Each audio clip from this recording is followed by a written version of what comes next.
ഞാൻ doctor Irene Shibu, doctor Basil's homeo hospital, Pandikkad, Malappuram ജില്ല. നമ്മുടെ ശരീരത്തിലെ ഏറ്റവും ഇമ്പോർട്ടൻ്റ് ആയിട്ടുള്ള എക്സ്ക്രീറ്ററി ഓർഗൻ, അതല്ലെങ്കിൽ വിസർജന അവയവം കിഡ്നിയാണ്. എല്ലാവർക്കും ഒരു ജോഡി കിഡ്നിയാണുള്ളത്. നമ്മുടെ ഉദരത്തിൻ്റെ ഉള്ളിൽ നട്ടലിൻ്റെ ഇരുവശത്തുമായിട്ട് സ്ഥിതി ചെയ്യുന്ന വൃക്കയുടെ ഏകദേശ തൂക്കം എന്ന് പറയുന്നത് 150 ഗ്രാമാണ്. ഈ വൃക്കയുടെ പ്രധാന ധർമ്മം എന്ന് പറയുന്നത് നമ്മുടെ ശരീരത്തിലുള്ള മാലിന്യങ്ങളെ യൂറിൻ വഴി പുറത്ത് കൊണ്ടുവരിക എന്നതാണ്. അതുകൂടാതെ BP കൺട്രോൾ ചെയ്യുക, നമ്മുടെ രക്തത്തിലുള്ള റെഡ് ബ്ലഡ് സെൽസ്, അതായത് ചുവന്ന രക്താണുക്കളെ ഉൽപ്പാദിപ്പിക്കുന്ന ഹോർമോണിൻ്റെ ഉൽപ്പാദനം ഈ കിഡ്നിയാണ് മെയിൻറ്റെയിൻ ചെയ്യുന്നത്.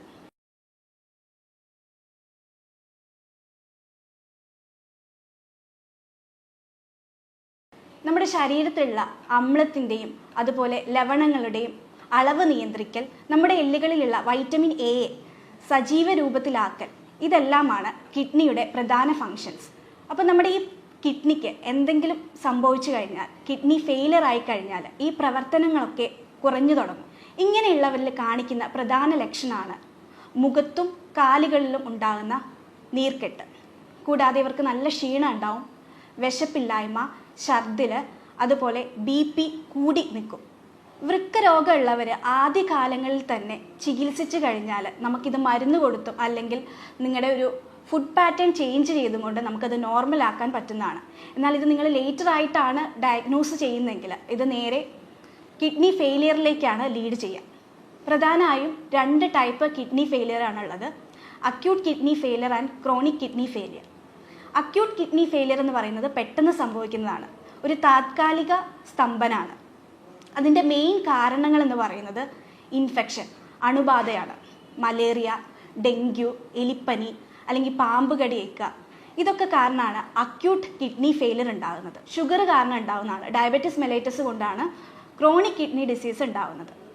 അതുകൂടാതെ ഹൈപ്പർ ടെൻഷൻ, കിഡ്നി സ്റ്റോണ്, പിന്നെ ജന്മന ഉണ്ടാകുന്ന കിഡ്നി ഡിസീസ് IgA നെഫ്രോപ്പതി, ഇതൊക്കെയാണ് ക്രോണിക് കിഡ്നി ഡിസീസിലേക്ക് നയിക്കുന്നത്. ഇതിൻ്റെ ട്രീറ്റ്മെൻറ്റ് എന്ന് പറയുന്നത് ആദ്യത്തേത് ഡയാലിസിസ് ആണ്, രണ്ടാമത്തേത് കിഡ്നി ട്രാൻസ്പ്ലാന്റേഷൻ ആണ്. അപ്പം ഞാൻ ഇന്നിവിടെ ഡിസ്കസ് ചെയ്യാൻ പോകുന്നത് ഈ ഡയബറ്റിസ് കാരണമുള്ള കിഡ്നി ഫെയിലിയർ ആണ്, അതായത് ഡയബറ്റിക് നെഫ്രോപ്പതിയെക്കുറിച്ചാണ്. ഈ ഷുഗർ ഉള്ളവർക്ക് എന്തൊക്കെ ലക്ഷണങ്ങളാണ് കാണിക്കുന്നത്? മെയിനായിട്ടും മൂത്രത്തിലുണ്ടാകുന്ന പത.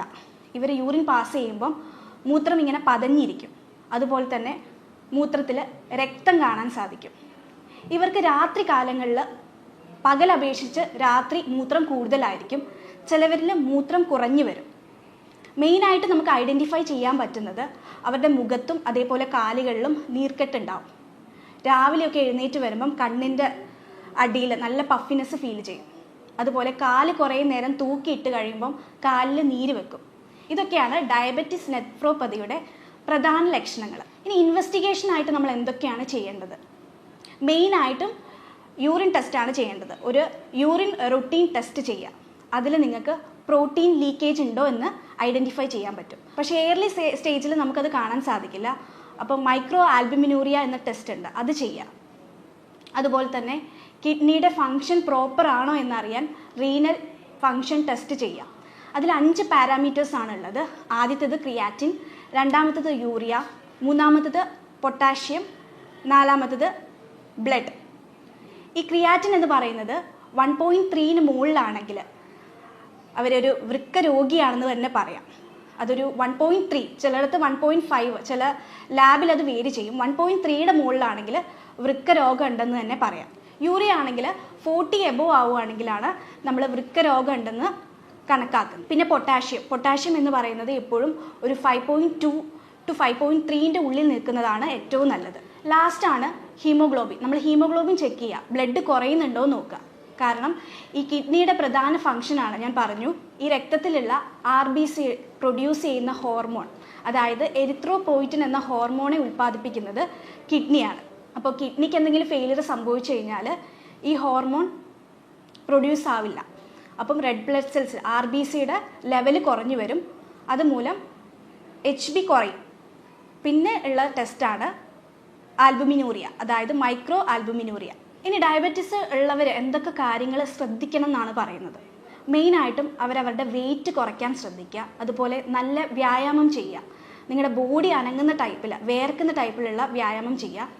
ഫുഡിലാണെങ്കിൽ കാർബോഹൈഡ്രേറ്റ്സ് കുറവുള്ള, കംപ്ലീറ്റ് ആയിട്ട് ഷുഗർ കട്ട് ഓഫ് ചെയ്യുക. നിങ്ങളുടെ ഡയറ്റിൽ നിന്ന് ഷുഗർ കംപ്ലീറ്റ് ആയിട്ട് കട്ട് ഓഫ് ചെയ്യുക. അതേപോലെ വെജിറ്റബിൾസ് ധാരാളം കഴിക്കുക. ഫ്രൂട്ട്സ് കഴിക്കാം, ഒരു ലിമിറ്റ് വെച്ച് ഫ്രൂട്ട്സ് നിങ്ങൾ കഴിക്കുക. ലാസ്റ്റ് നിങ്ങൾ ശ്രദ്ധിക്കേണ്ട ഒരു കാര്യമാണ് ഉപ്പിൻ്റെ അളവ്. ഉപ്പിൻ്റെ അളവ് നിങ്ങൾ പരമാവധി കുറയ്ക്കുക. ഒരു ദിവസം എടുക്കേണ്ട ഉപ്പിൻ്റെ അളവ് എന്ന് പറയുന്നത് 6 ഗ്രാമിൽ കുറവാണ്.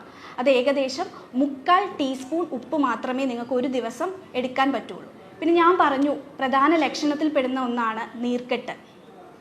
ഈ മുഖത്തും കാലിലൊക്കെ ഉള്ളവർ, നീർക്കെട്ടുള്ളവർ എത്ര വെള്ളം കുടിക്കണം എന്നുണ്ട്. അതൊരു 3 to 4 ഗ്ലാസ് വെള്ളമാണ് നീർക്കെട്ടുള്ളവർ കുടിക്കാൻ പാടുള്ളൂ. എന്നാൽ നീർക്കെട്ടൊന്നും ഇല്ലാത്തവരാണെങ്കിൽ ഒരു ദിവസം ഒരു നോർമൽ ഹെൽത്തി പേഴ്സണിൻ്റെ യൂറിൻ ഔട്ട്പുട്ട് എന്ന് പറയുന്നത് 2 to 2.5 ലിറ്ററാണ്.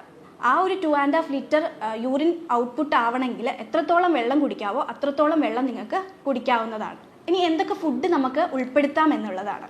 അതായത് ഫ്രൂട്ട്സ്, വെജിറ്റബിൾസിൽ അത് ഏതൊക്കെ ഫ്രൂട്ട്സ് കഴിക്കണം, ഏതൊക്കെ വെജിറ്റബിൾസ് കഴിക്കണം എന്ന് ഞാൻ പറഞ്ഞു തരാം. ഫ്രൂട്ട്സിലാണെങ്കിൽ നമ്പർ 1 ആണ് ഗ്രീൻ ആപ്പിൾ. ഗ്രീൻ ആപ്പിളിൽ കലോറി കുറവാണ്. അതുപോലെ തന്നെ അതിൽ വൈറ്റമിൻ എയും വൈറ്റമിൻ സിയും ധാരാളം അടങ്ങിയിട്ടുണ്ട്, ഫൈബറും ധാരാളം അടങ്ങിയിട്ടുണ്ട്. അപ്പോൾ നിങ്ങൾ ശ്രദ്ധിക്കണം, നിങ്ങളുടെ പൊട്ടാഷ്യത്തിൻ്റെ ലെവൽ നിങ്ങൾ നോക്കണം. കമ്പാരിറ്റീവ്ലി ഈ ഗ്രീൻ ആപ്പിളിൽ പൊട്ടാഷ്യം ലെവൽ കുറവാണ്.